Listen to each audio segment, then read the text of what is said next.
Hello everybody, I, Bhumika Vasyani, welcome you all to learn English with Saraswati Group of Education. We have already completed chapter 2, the textual exercises also, grammar points also, and now we are going to start with chapter 3. Okay, chapter 3 is actually a poem. The name of the poem is The Tease, where the wind is naughty. Okay, the tease word you might have heard. It is a very common word, right? So, do you know the meaning of tease? No? Find out then. Now, we are going to find out the words. We are going to come across the new words in the new poem, right? So, to understand the new poem better, we should always go through the new words first, as we do all the time. So, please watch this and stay tuned, focus, and learn all the new words which we are going to come across in the poem. Let us go through the new words of poem 3, that is the tease. The words which we are going to come across in this poem are tease, nuisance, declare, pounce, seize, clutch, snare. Okay, let us see the first word, that is tease. Tease means to laugh at somebody or to upset someone. Now, it may happen with us during school time or during playtime with our friends, okay? That we are victim of a tease. People keep on teasing us for something, okay? Now, you can see in the picture that some of the boys are teasing a boy for being fat, okay? Let us see the example. They teased him about being fat. So, if somebody is fat or thin, should we tease? No, we should not. We should not tease anybody for any of their drawbacks. Okay, we should support them. Let us go to the next word. The next word is nuisance. Nuisance. Nuisance means a person, thing, or situation that causes you trouble, okay, which creates trouble for you. So that is, you can see in the example, naughty Shinchan creates nuisance for everyone. That means Shinchan is so much naughty that he keeps on making troubles for everybody. Okay, let us see the next word. The next word is declare. Declare. Declare means to speak out loudly or to announce. Okay? If you want to use the same word in the sentence, you can use it like, he declared the name of the winner. Okay? Let us see the next word. The next word is pounce. Pounce. Pounce means to jump or to attack suddenly. Okay? Now, as you can see in the picture, there is a bird there on the land and the cat is pouncing upon the bird. Now, if you want to use the word pounce in a sentence, you can use it like, the cat was staring at the sparrow as if ready to pounce. Okay? The cat was continuously watching the sparrow and was preparing in the mind that yes, I am going to catch this bird. Let us see the next word. The next word is seize. Seize. Seize means to snatch. Okay? The monkey snatched the bag of a man. Okay? Now here you can use any of the words snatch or seize. The monkey seized the bag of a man. Okay? Let us go to the next word. Clutch. Clutch. Clutch means hold tightly. If you want to use this word in a sentence, you can use it like Tom clutched Jerry in his paws. Now you must be aware of Tom and Jerry, right? They keep on chasing each other, and as soon as Tom is able to catch Jerry, he clutches on him. The another sentence for the same word you can use like the child clutched his mother's hand in fear. Now whenever we are afraid so much, at that time we hold our mother's hand tightly, right? Or father's hand, whoever is present, tightly in order to remove our fear. Okay? Let us see the next word. The next word is snare. Snare. Snare means trap. Okay? Trap. Now you can see in the picture that the rat has been trapped as it had gone to take the piece of cheese. Right? See its tail. Now if you want to use the same word in a sentence, you can use it like the people set a snare for the mouse in their homes.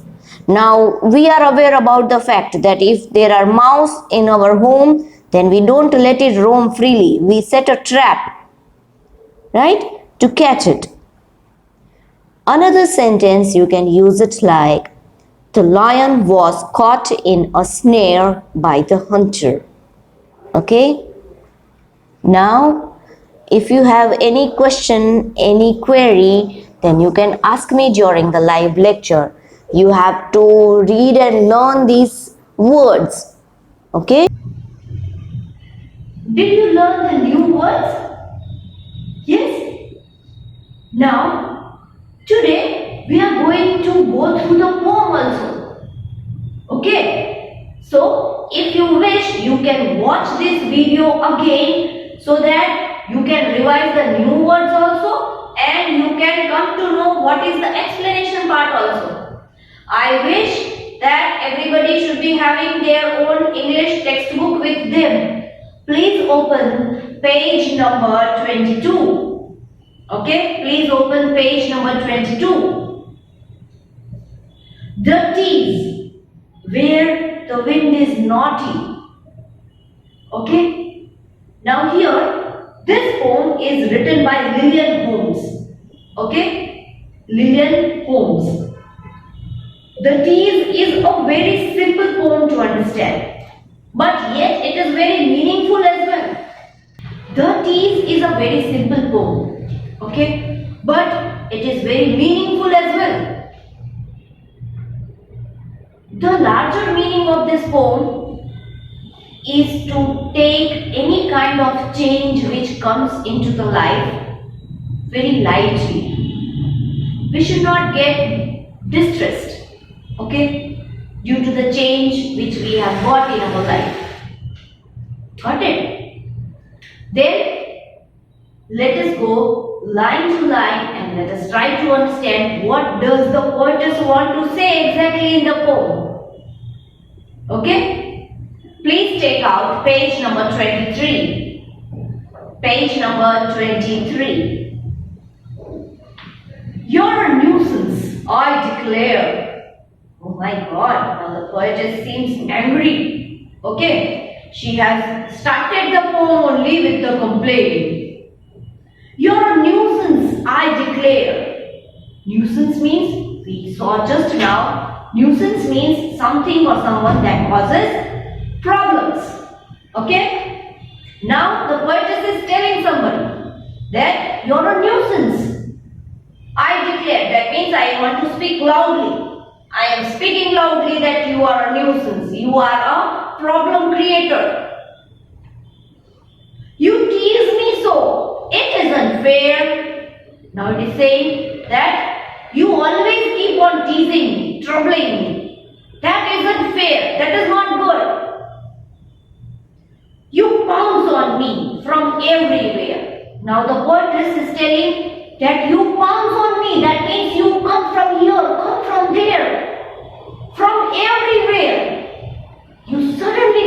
on me, right? And seize my hat and clutch my hair. She's telling that you snatch away my hat and you clutch my hair. You hold my hair tightly. Oh, who is that? Let us see. And tie my clothes in knots and tear.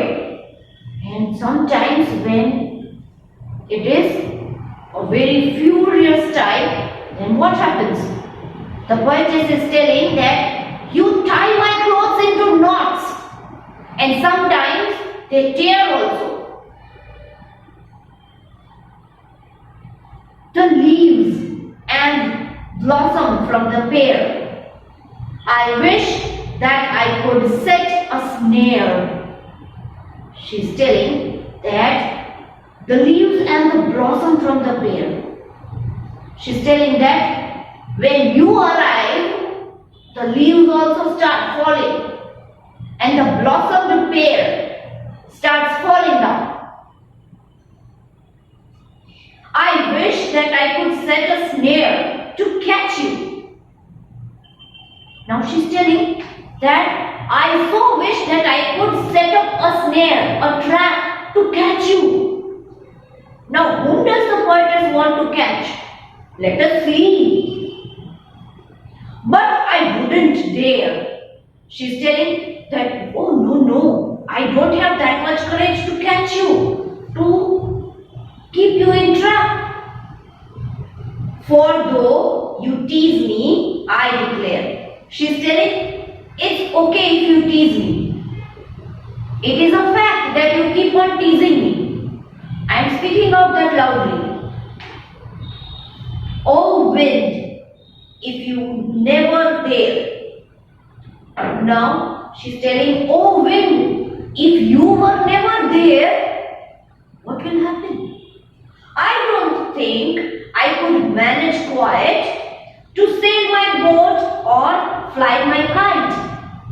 Now here she is telling that, oh wind, if you were not there, then how would I fly my kite and how would I sail my boat? Now in the whole poem, the poetess is talking about the wind. Okay? She's complaining about wind, that when the wind blows fast, what all things happen? Her hat is flew away somewhere. Her clothes get knot and sometimes they are torn also. And she says that sometimes I feel that you are pulling my hair, you are holding my hair tightly. Okay, but all these things she is telling about wind. Okay. And she is angry enough that she is telling that I wish that I could set up a trap for you to catch you and to learn, make you teach a good lesson. But she also understands the importance of wind. So at the end of the poem she is telling that if you were not there, then what will happen? I could not fly my kite. I could not sail the boat.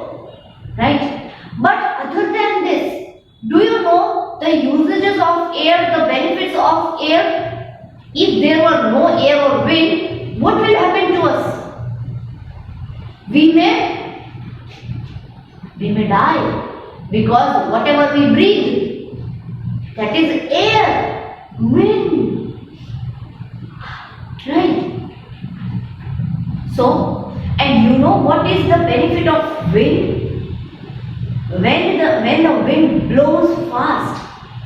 Have you heard about windmills? Yes. So windmills help us to generate electricity from wind, fast blowing wind.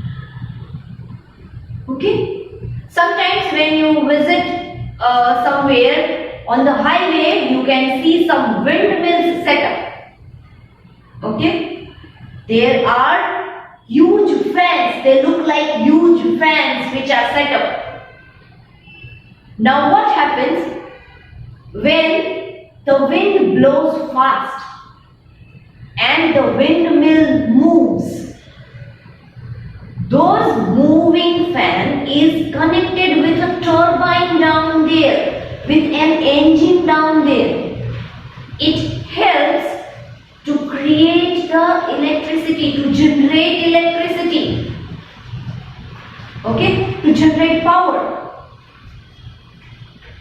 Understood? So wind is very much helpful and beneficial for us. Understood?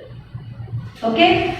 Now as we have gone through the vocabulary part, as we have gone through the explanation part, if there is something which you don't understand, you can list that down and you can ask me during the live lecture. Okay. It is a very short poem and very easy to understand poem. So let us go through once again, but after this video lecture is over, you are supposed to watch this video lecture again in order to grasp all the things properly. Okay. Now, along with this video lecture, you are going to get a worksheet. In the worksheet, you will find two questions.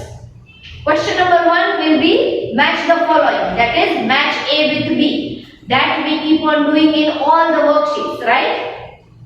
Where on the one side in part A, all the new words which we have come across in the poem, those words are written, and on the other side in part B, all the meanings are written. Okay?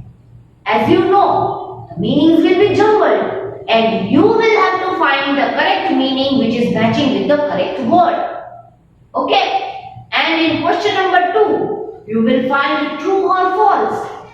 I have picked up some of the events which are mentioned in the poem.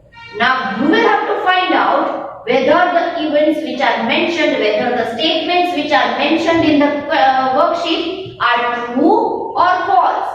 For that, you will have to read the poem once again, or you can watch this video lecture once again. Okay? Now, once again, I am going to tell you the same thing, that there are two options of doing the worksheet. Option number 1, either you can take the printout of the worksheet, and option number 2, you can copy the worksheet in your notebook, rough notebook. Okay? Now, one thing I wanted to tell you, please remember that. Okay? All the new words, vocabulary PPT which you have got, copy all the new words along with their correct meanings in your classwork book one time. Okay, write the title of the chapter and copy the vocabulary words along with their correct meaning using the PPT. Okay, because there the correct meanings are mentioned. Using the PPT, copy the new words in the classwork book one time without any spelling errors and without any other shabby work. Please do work neatly. Okay. Now, any questions? Ask me during the live lecture. I will sort out the doubt. See you in the next lecture.